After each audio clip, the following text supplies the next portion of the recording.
He was just a baby when we brought him home. Big eyes, quiet cries. I loved him like he was mine, because he was mine.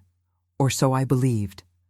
But as the years passed, something in the house began to change.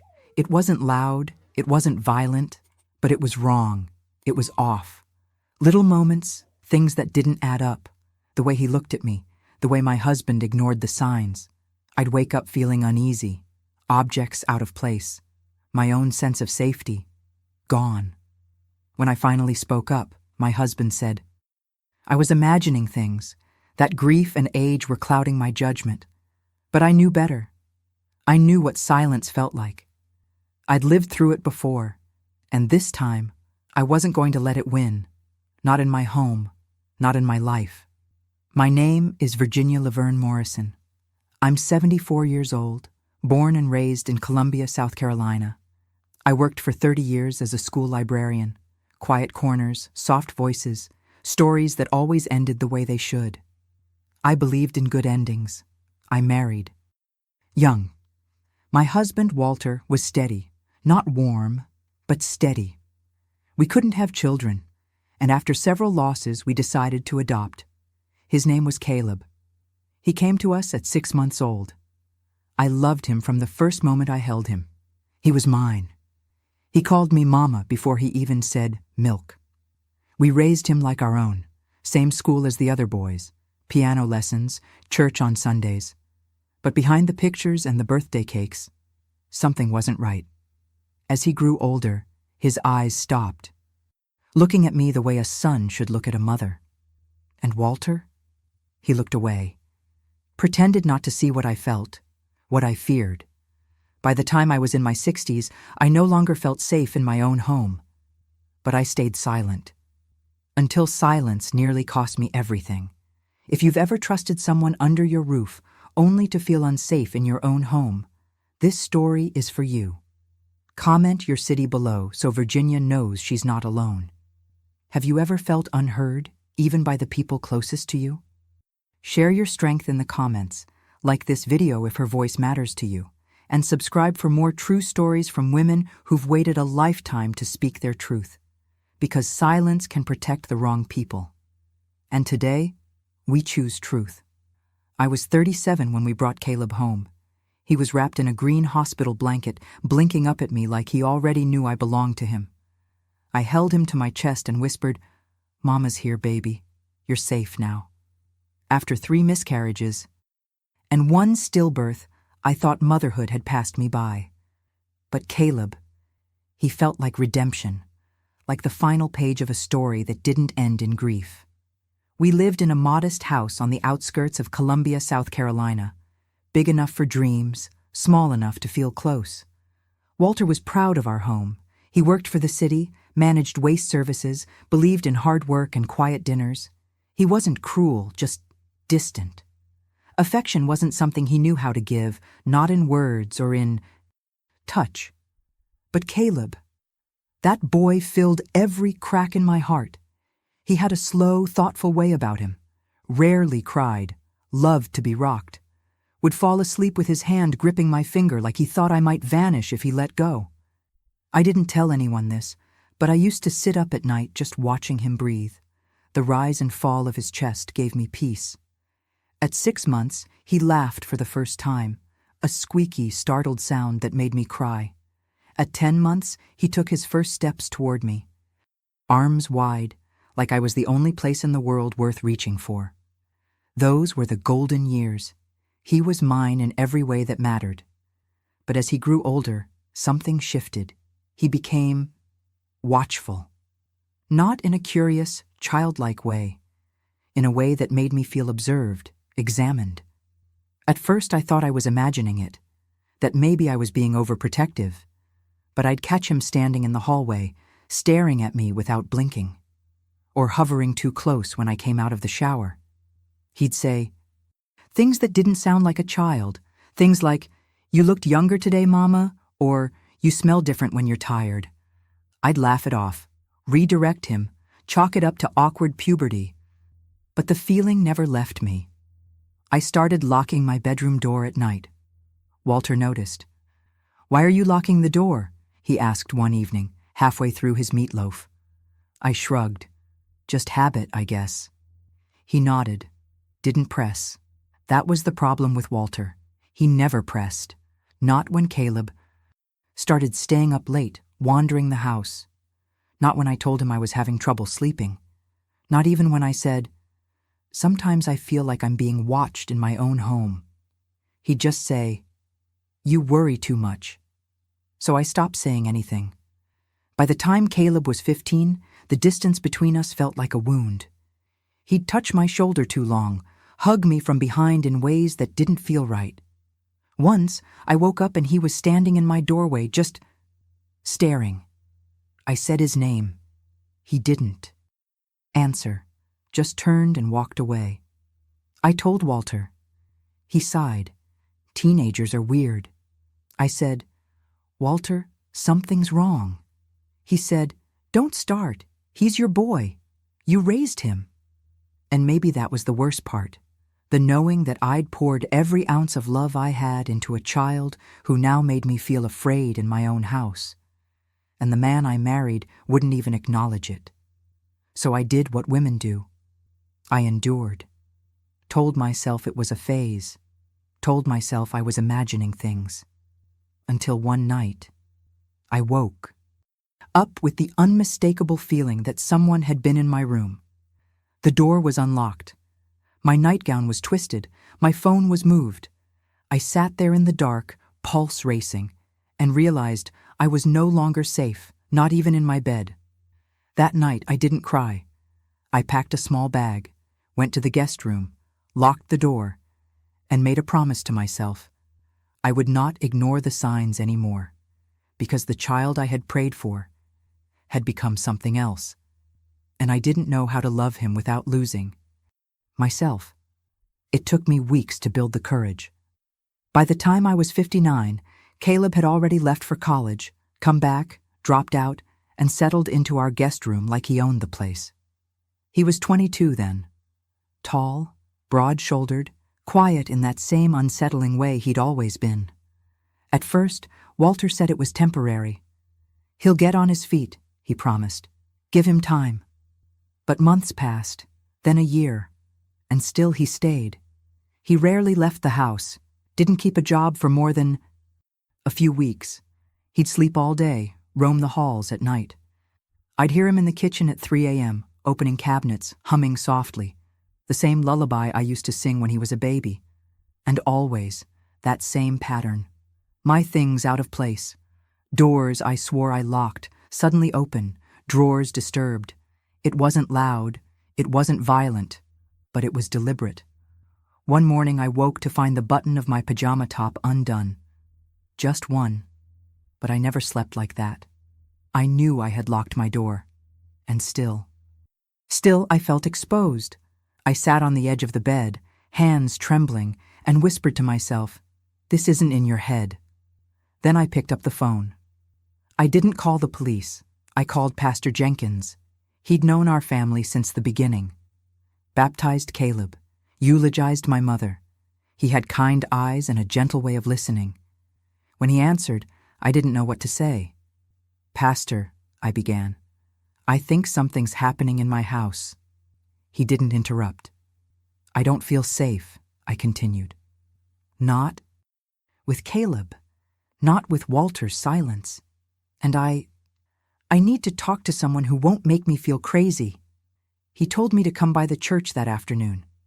We sat in his office, me with my hands folded, him with a notepad he never used. I told him everything, not the full detail, not yet, just enough. How I'd wake up and feel wrong, how Caleb hovered, how Walter dismissed every word. When I finished, he said, "Virginia, I believe you." And just like that, my chest cracked open. I cried for the ghee. First time in years, not from fear, from relief. I asked him what I should do. He said, "You need a plan, and you need someone in your corner." He gave me the number of a counselor, a woman named Donna, who specialized in trauma. Said she'd be discreet, said I didn't have to go alone. That was the first step. That night, I told Walter I'd spoken to the pastor. His face hardened. "What did you say?" he asked, tone flat. "I told him I don't feel safe. That Caleb makes me uncomfortable." He scoffed. "You always were dramatic." "I'm serious, Walter." "So what? You think our boy's a predator now?" I didn't answer. He shook his head. "You're embarrassing yourself." Then he walked away. That was the moment I knew. He wasn't going to protect me. He hadn't before. He wouldn't now. So I would have to protect myself. And that meant speaking the truth, even if no one wanted to hear it. After that conversation with Walter, I bought new locks. Deadbolts. 2 of them. One for the bedroom door, one for the inside of my closet, where I started keeping my phone, my journal, and the few keepsakes that still felt like mine. Walter rolled his eyes when he saw them. "What are you doing, Virginia? Turning the house into a prison?" I didn't answer, because it already felt like one. For the first time in decades, I started sleeping with my purse under my pillow, just in case. I kept my car keys within reach. I kept a flashlight under the bed. At 61 years old, I was preparing to escape my own. Home like it was a war zone. But even with the locks, I didn't feel safe, because locks only work when the walls around them are respected. And in that house, respect had long since vanished. I remember the night I heard the first click. It was subtle, almost nothing. But I knew what a deadbolt sounded like when it was being tampered with. I sat up in bed, heart pounding, sweat already forming at the back of my neck. I held my breath. Nothing. Just silence. But in that silence, I heard something worse than noise. I heard intention. Someone had tried the door. I waited until morning.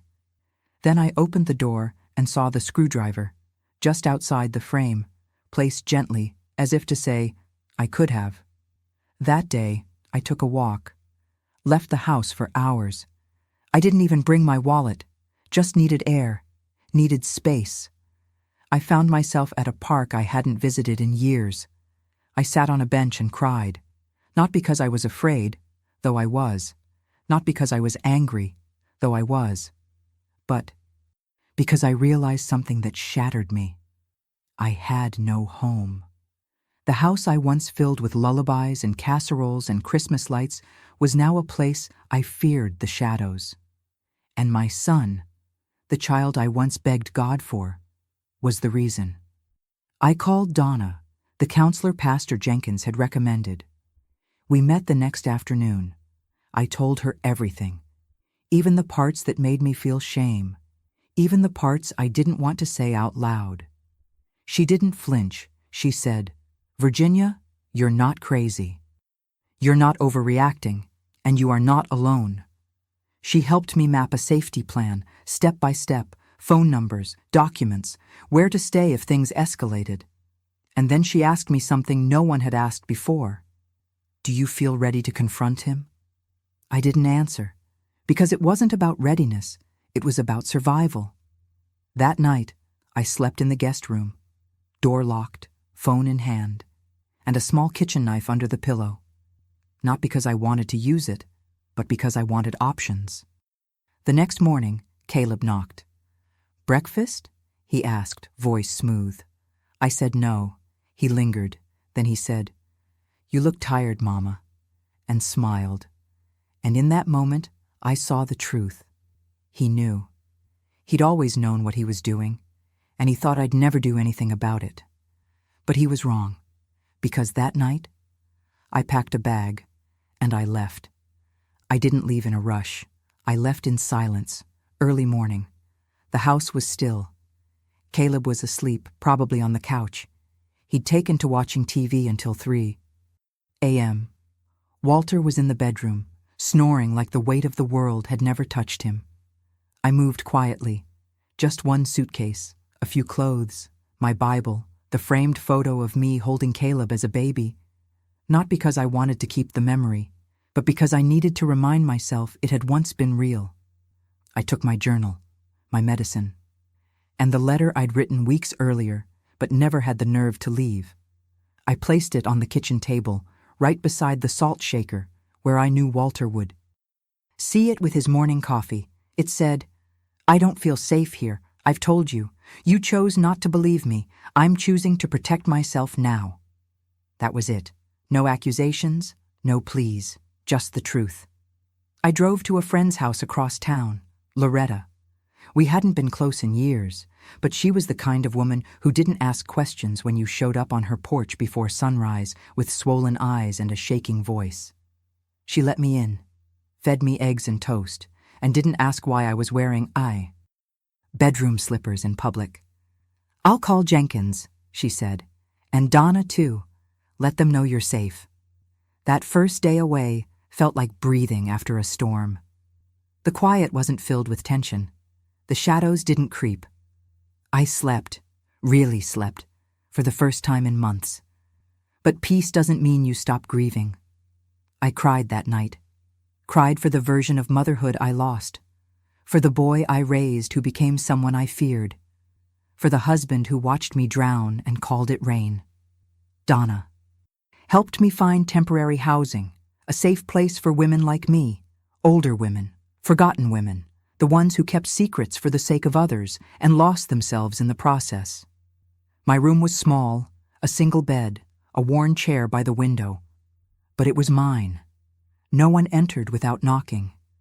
No one gaslit my fear. No one made me feel crazy for needing to lock a door. For the first time in years, I started journaling without shame. I wrote, "You left, and the world didn't end." And that sentence changed everything. Because we tell ourselves that leaving will destroy the people we love. What we don't say is that staying often destroys us.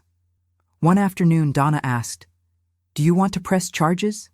I paused. "No," I said, "not yet." "What do you want then?" I thought for a moment. "I want the truth on paper." And that's what we did.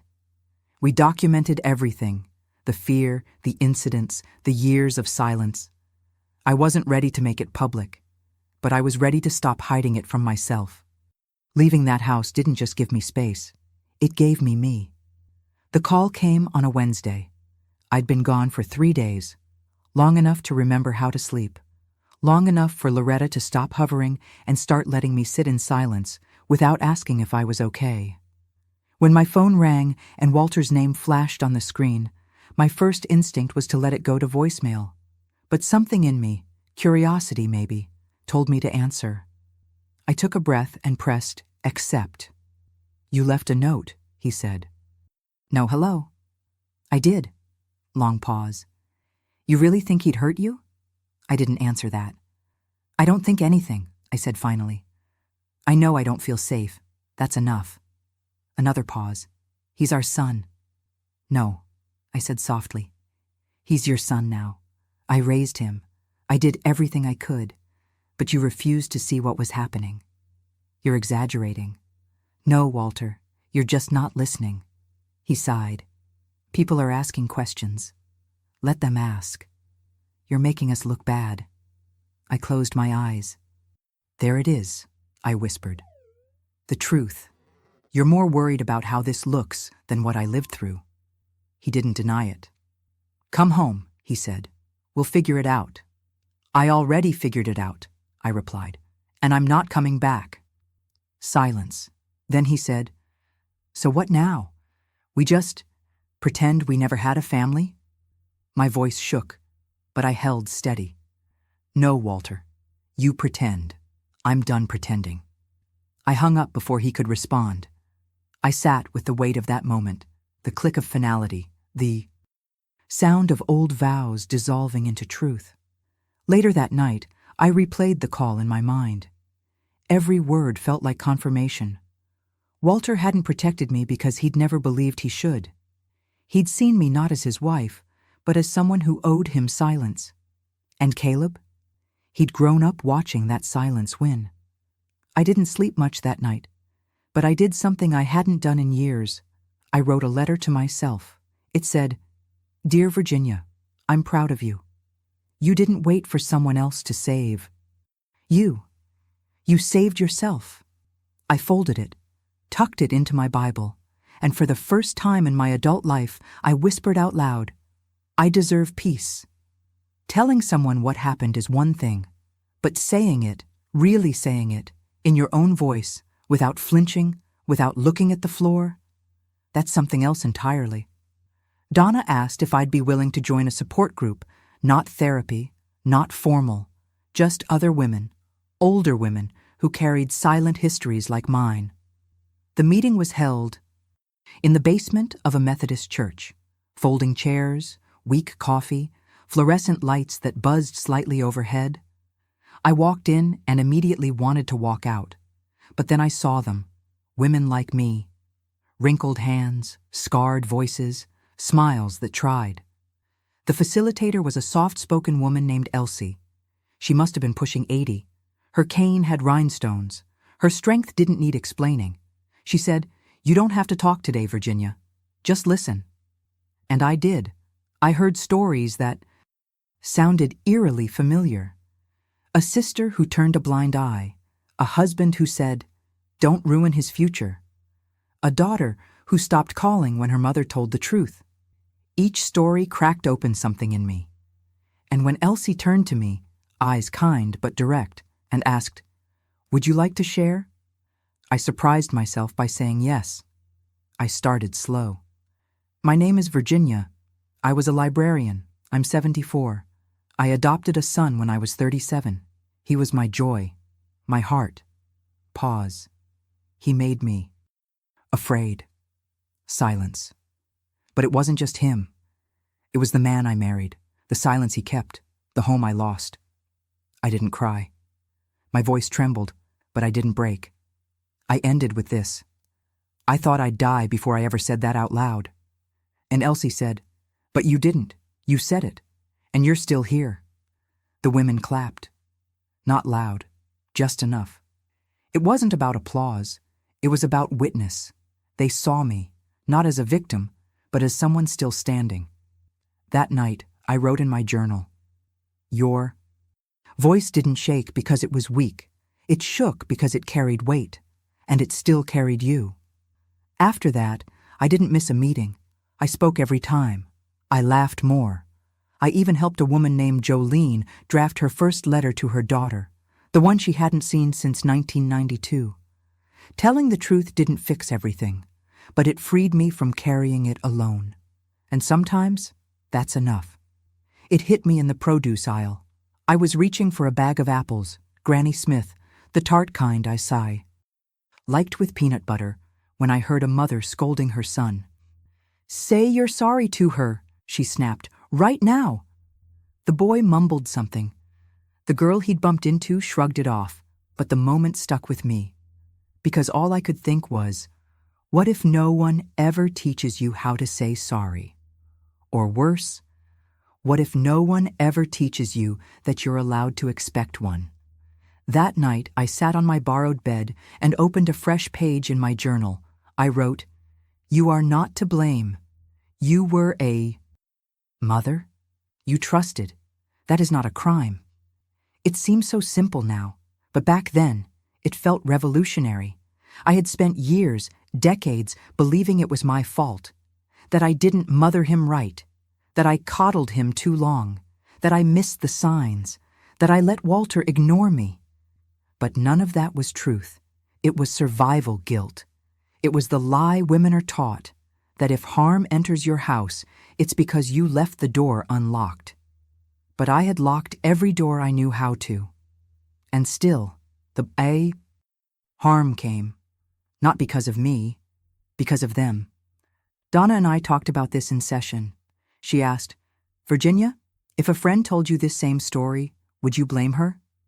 "No," I said instantly. "Then why do you blame yourself?" "Because I was taught to." That's the answer I didn't say out loud, so I made a list. A truth list, I called it. On the top line, I wrote, "Things that were not my fault." And under that, the way Caleb stared at me when he thought I wasn't looking. The time he left my bedroom door open after I'd locked it. Walter's refusal to believe me. The way I stopped sleeping.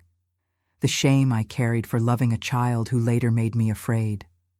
I stared at that list until the page blurred. Then I tore it out, folded it gently, and tucked it into the back of my Bible, right next to the letter I'd written myself the day I left. Two truths, side by side. I still revisit that page when the guilt creeps in. But now I have an answer. You did the best. You could with the silence you were given. And now you've chosen voice. And that choice, it saved me. There's a moment, after the fear, after the shame, after the long unraveling, when the truth just sits there in your hands, heavy, quiet, demanding. And you ask yourself, what now? For a while, I didn't know. I had spoken, I had left, I had survived. But surviving isn't the same as living. Donna once told me, telling your story is only step one. What you do with it, that's where the healing begins. So I started small. At the shelter, I began volunteering more regularly. I organized the book room, a closet really, filled with used paperbacks and forgotten textbooks. I labeled shelves, made lists, read bedtime stories to children whose mothers were still learning how to breathe again. One night, a young woman, maybe 23, pulled me aside. "Miss Virginia," she whispered, "how did you know when it was time to leave?" I looked her in the eyes and said, "When I realized the silence was louder than the harm." She nodded. Didn't cry, just nodded. That's when I knew my story had use. It wasn't just pain, it was blueprint. So I wrote it. Not for the world, not yet, but for women like her. I called it When the Locks Didn't Work. Just 10 pages, typed, stapled, printed at the library. I handed out copies at the shelter, slipped one to the counselor, left one in the back of the church library, and people started asking for more words, more truth. Not just the horror, the healing. So I wrote that too. I wrote about learning to forgive yourself before anyone else does. I wrote about how quiet can be peace, or it can be a prison, and how you learn the difference. I wrote about sleeping through the night for the first time at 62. And slowly, a small group of women began to gather around me. We didn't call it therapy, we called it Thursday tea. We met at the center, brought our own mugs, shared stories without judgment. We didn't fix each other. We witnessed. That witnessing? It healed something deeper than I thought possible. One woman said, "You're the reason I walked out with my head up." Another whispered, "If I hadn't heard you, I'd still be there." And I thought to myself, maybe this is the redemption I prayed for. Not a picture-perfect family, not an apology that never came, but purpose, truth with feet, voice with roots, and most of all, women who now knew they were not alone. Because I had chosen to speak. It had been nearly 2 years since I left. I was living in a small apartment above a flower shop. Just one bedroom, a creaky floor, and a view of the alley that bloomed with wild violets in spring. It wasn't grand, but it was mine. I hadn't heard from Caleb since the day I walked out of our house. No calls, no emails, just the echo of what had been. Until the letter came, no return address, just my name, written in tight, crooked print, like someone who wasn't sure I'd still open it. Inside, 5 words. I want to come home. No apology, no acknowledgement, just a demand dressed as a request. I stared at it for a long time, then folded it in half and placed it on the table. That night, I sat with Donna, read her the letter out loud. "What did you feel when you read it?" she asked. I said, "Like someone knocked on a locked door I'd finally walked away from." She nodded. "You don't owe anyone your peace, Virginia, especially not someone who took it from you." Still, the letter haunted me, because part of me still wanted to believe he was the boy I rocked to sleep, that he could be fixed, that time had softened him. But I'd learned too much since then. He wasn't a boy anymore, and I wasn't a woman who would hand over her safety just because someone used to call her mama. So I didn't reply. A few weeks passed. Then one morning, I found him, Caleb, standing across the street from the shelter, watching me, not moving, not speaking, just watching, like the hallway all over again. Like the open bedroom door. I froze. Then walked straight inside and told the director. They called the police. He was gone before they arrived. That night, I didn't sleep. Not because I was afraid, but because I was angry. How dare he come back without remorse? How dare he stand there, like I owed him something? So I wrote him a second letter. One I didn't send. It said, "You are not welcome in my life until you learn to name what you did. And even then I still get to choose no. Because I choose me now. I choose peace." I tucked it into my Bible beside the others, my quiet archive of survival. He hasn't returned since.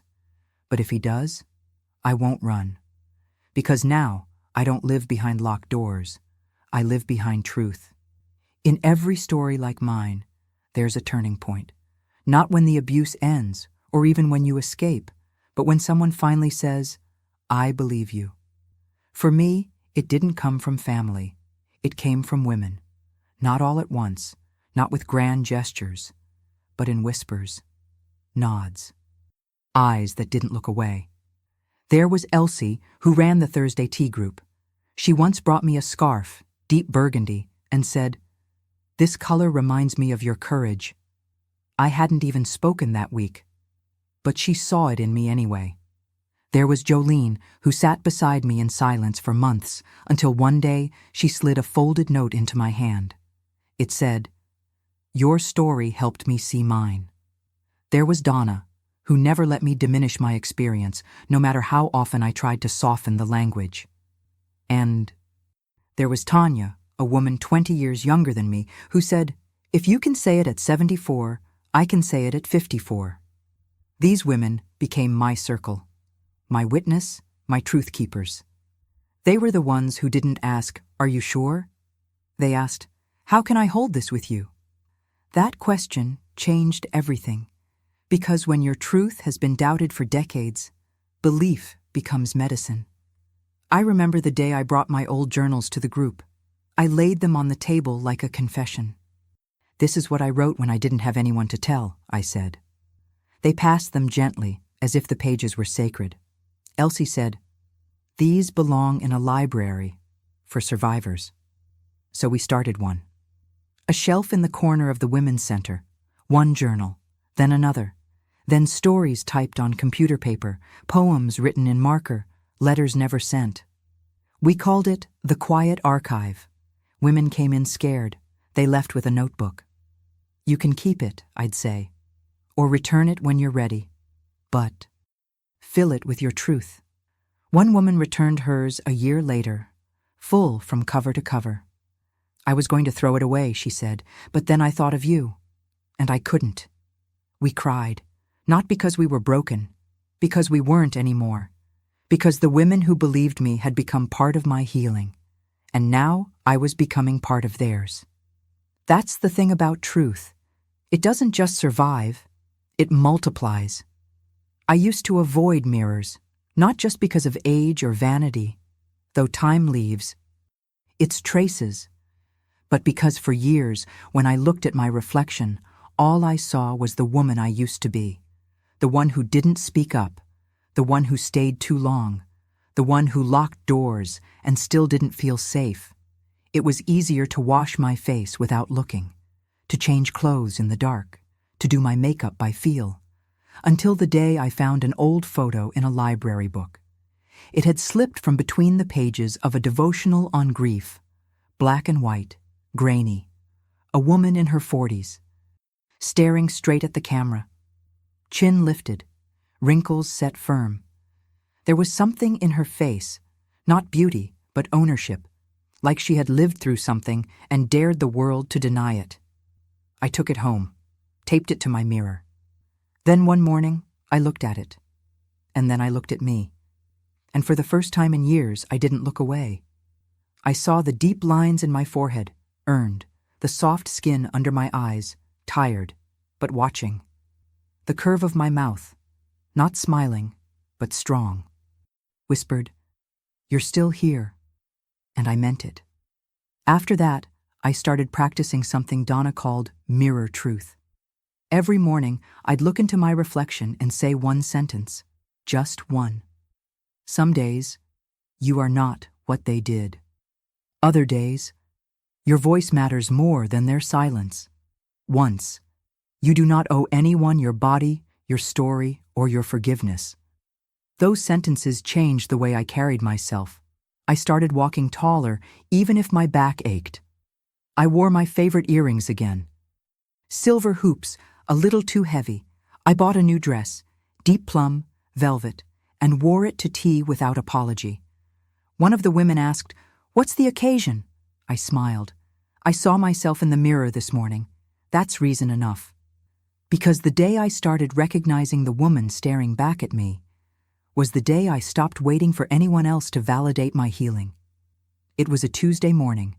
I had just sat down with my tea, chamomile, 2 sugars, 1 splash of oat milk, when the phone rang. The number showed as private. Normally, I wouldn't have answered, but something told me to pick up. "Mrs. Morrison?" A woman's voice, firm, polite, measured. "Yes," I said hesitantly. "My name is Detective Harris. I'm calling in relation to a recent inquiry made by another party about a potential safeguarding matter involving your former residence." My heart stilled. "Someone reported Caleb," she said gently. "Not me, not Walter, someone else." "Do you have a moment to talk?" she asked. I nodded, though my hand was already trembling. She explained that a neighbor, a new family who'd moved in down the street, had noticed suspicious behavior. Noises at odd hours, shouting. A young girl who appeared withdrawn, scared. Their daughter had confided something, and when asked about the man, she pointed to Caleb. It took me a moment to speak. "Is she okay?" "She's safe," the detective assured me. "But we're trying to gather as much information as possible. Would you be willing to provide a statement?"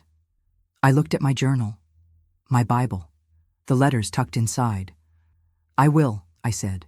"Everything I remember. I'll tell you all of it." After I hung up, I sat in silence. A strange mix of sorrow and justice filled my chest, because I'd always feared that silence didn't just protect harm, it passed it on. And now, maybe, just maybe, my truth could interrupt it. I spent that night writing, not just for the police, for her, the girl across the street. I didn't know her name, but I knew her fear, and I wanted her to know that someone had spoken before she had to, that someone had left, that someone had survived, and that her life didn't have to end in shame. The next day, I met with Detective Harris. I brought my statement, printed, signed, and at the end, I handed her one more paper. It read, "If this helps one girl walk away sooner, it was worth telling. Virginia L. Morrison." She read it, looked me in the eye, and said, "Thank you for not staying silent." That afternoon, I walked out of the station not as a victim, but as a witness. It started with a shoebox, old, taped up, the kind you keep meaning to throw away but never do. It was tucked under my bed, filled with folded letters, fragments of journals, and scraps of notebook paper. All written by me, some from the nights I couldn't sleep, others from when I still lived in the house. A few I'd written to Caleb, never sent, and one I wrote to myself the morning after I left. One day, after tea with Jolene and Elsie, I pulled it out and started reading. There was power in those pages, not just pain, proof that I hadn't imagined what I lived through, that the silence had been real, that the healing had begun, even when I didn't see it. I began organizing the letters chronologically, adding context, filling in gaps. Donna encouraged me to keep going. "You don't have to publish," she said, "but this story belongs to more than just you now." So I did. Page by page, I gave shape to the shadow. I called it The House Where I Locked the Doors. I wrote for 6 months, typed every letter, added reflections between chapters, told the truth, not graphically but viscerally. It wasn't about the acts, it was about the aftermath, the ache, the confusion, the betrayal that wears your last name. When I finished the manuscript, I printed 2 copies, one for me, one for the center. Elsie read it first. She cried. Then she hugged me. Then she asked, "Can I give this to my daughter?" That was when I realized this wasn't just my book. It was a mirror for others. So we made more copies, printed through a local nonprofit, passed out only to women who asked for it. The kind of book that never sits on a shelf, but gets underlined, cried on, folded over, and passed along. And one day, months later, I got a letter in return. A young woman from Atlanta, 26, said she found my story in the shelter she ran from. She wrote, "I thought I was crazy, but your words made me feel sane. Like I wasn't the only one locking doors that wouldn't keep them out. Thank you." That's when I knew the letters had done their job. They had gone where I couldn't, and they had made someone feel seen.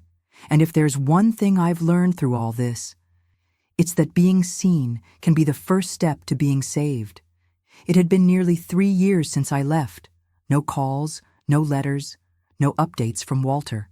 And I didn't ask for any. Some doors, once closed, aren't meant to be reopened. But then, one afternoon in spring, as the daffodils bloomed outside my apartment window, there was a knock. 3 taps. Slow, familiar. I peeked through the curtain. It was him, Walter, older, thinner, standing with his hands folded like a schoolboy about to recite a confession. I opened the door only halfway. "Virginia," he said. I waited. "I heard about the book," he continued. "They're talking about it at the church." I raised an eyebrow. "You didn't come for congratulations," I said. He shook his head. "No, I came because I read it." I stood still, didn't speak. "I didn't know," he said, voice cracking. "Yes, you did," I answered calmly. "You just didn't want to." His eyes welled up. "I didn't want to believe it," he said. "That I failed you, that I looked away." "You didn't just look away, Walter. You left me alone in it, while I was still standing in the same house as the harm." He nodded. "I did," he whispered. "I did. I could have slammed the door, but instead I asked, 'Why now?'" He reached into his coat pocket and pulled out a photograph. It was of Caleb, smiling, standing beside a parole officer. "He's been arrested," Walter said. "That girl down the street, it wasn't just her." I closed my eyes. My breath didn't hitch, because I had already known. He continued, "I kept thinking, if I had listened, if I had protected you." I cut him off gently. "It's not about what you could have done, Walter. It's about what I did. I left. I survived. I told the truth." He looked down at the porch boards. "I'm proud of you," he said. That surprised me, not because I needed his pride, but because it was the first honest thing he'd said in years. I nodded. "Thank you," I said. "But I didn't do it to be admired. I did it so no woman would have to stay silent like I did." He stepped back. "I won't stay long. I wanted you to know I believe you now." I didn't cry. I didn't invite him in. I simply said, "Good." And then I closed the door, gently, because forgiveness doesn't always need a reunion. Sometimes it just needs recognition, and a door that only opens when you choose. I no longer live in fear. That doesn't mean I forget. It means I remember, on my own terms. The truth doesn't haunt me anymore. It grounds me. Every morning I rise, boil water for tea, and sit beside the window where light spills in just right. I open my journal, not to write about pain, but peace. I now write things like, "You are free. You are not the secret they tried to bury. You lived, and now You live. I volunteer twice a week. Help women with resumes. Sit beside those just starting their truth-telling journey. Sometimes they ask how I did it. I always say, 1 page at a time. One morning, a girl named Latrice, barely 20, said, "Miss Virginia, do you ever wish it hadn't happened?" I looked her in the eye. "Of course," I said. "But wishing doesn't change truth. And without my truth, I wouldn't be here. Not in this room. Not in your life. Not in mine." That's when I understood something I hadn't before. My story, all of it, belonged to me. Not to Caleb, not to Walter, not to the people who doubted or dismissed. Me. I was the one who survived it. I was the one who named it. I was the one who transformed it. And now, I'm the one who owns it. Some people see scars and call them damage, but I see them and say, "Look how much you've healed."